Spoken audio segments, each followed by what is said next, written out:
सेवानिवृत्ति diploma engineers कल्याण संघ की कार्यकारिणी बैठक त्रैमासिक बैठक एकता भवन लखनऊ में संपन्न हुई, जिसमें प्रदेश के सभी मंडलों से हमारे मंडल पदाधिकारी, केंद्रीय कार्यकारिणी के पदाधिकारी, सलाहकार एवं संरक्षकगण उपस्थित हुए।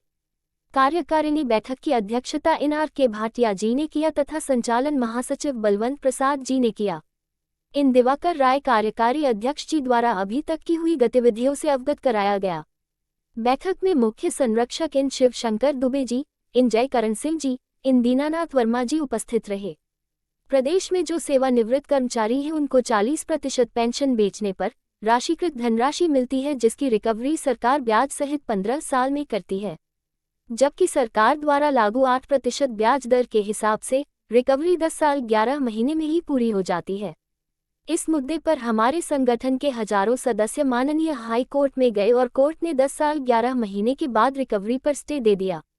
माननीय न्यायालय के निर्देश पर सरकार ने एक कमेटी का गठन किया है, जिसमें विचार चल रहा है और संघ द्वारा भी अपना पक्ष प्रस्तुत किया जा रहा है।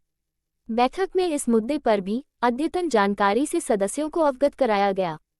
कार्यकारिणी बैठक में निर्णय लिया गया कि अगली बैठक नवंबर माह में प्रयागराज में आयोजित की जाएगी और उसे बैठक में हमारी मांगों पर सरकार की गतिविधियों की समीक्षा की जाएगी तथा भविष्य के लिए निर्णय लिए जाएंगे।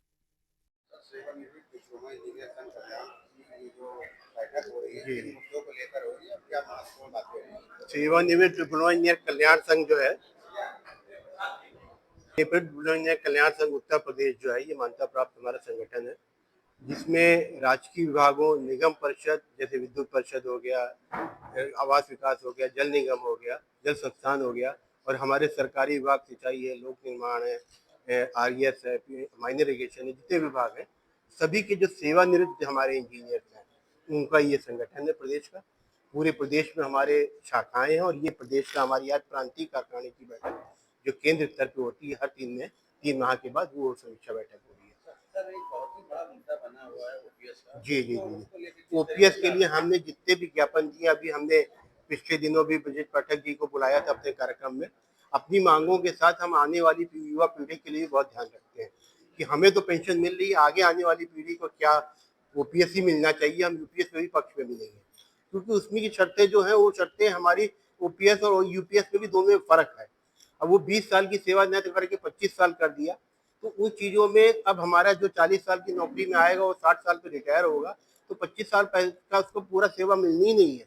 तो ये सरकार का जो धोखा है, इसको हम लोग अच्छी तरह समझ रहे हैं और हर कार्यक्रम में हम उनके जो युवा हमारे साथी हैं, आने वाली पीढ़ी है, उसके साथ हम पूरी तरह से इसमें भी। मैं RK भाटिया, प्रांतीय अध्यक्ष सेवानिवृत्त डिप्लोमा इंजीनियर संघ उत्तर प्रदेश। हम लोग देखिए, राशिकरण हम लोग को मिलती है। हम लोग को जब पेंशन हम लोग लेते हैं तो पेंशन का 40% भाग हम लोग बेचते थे। 40% भाग बेचने पर सरकार हमारे 15 साल में उसकी रिकवरी करती थी।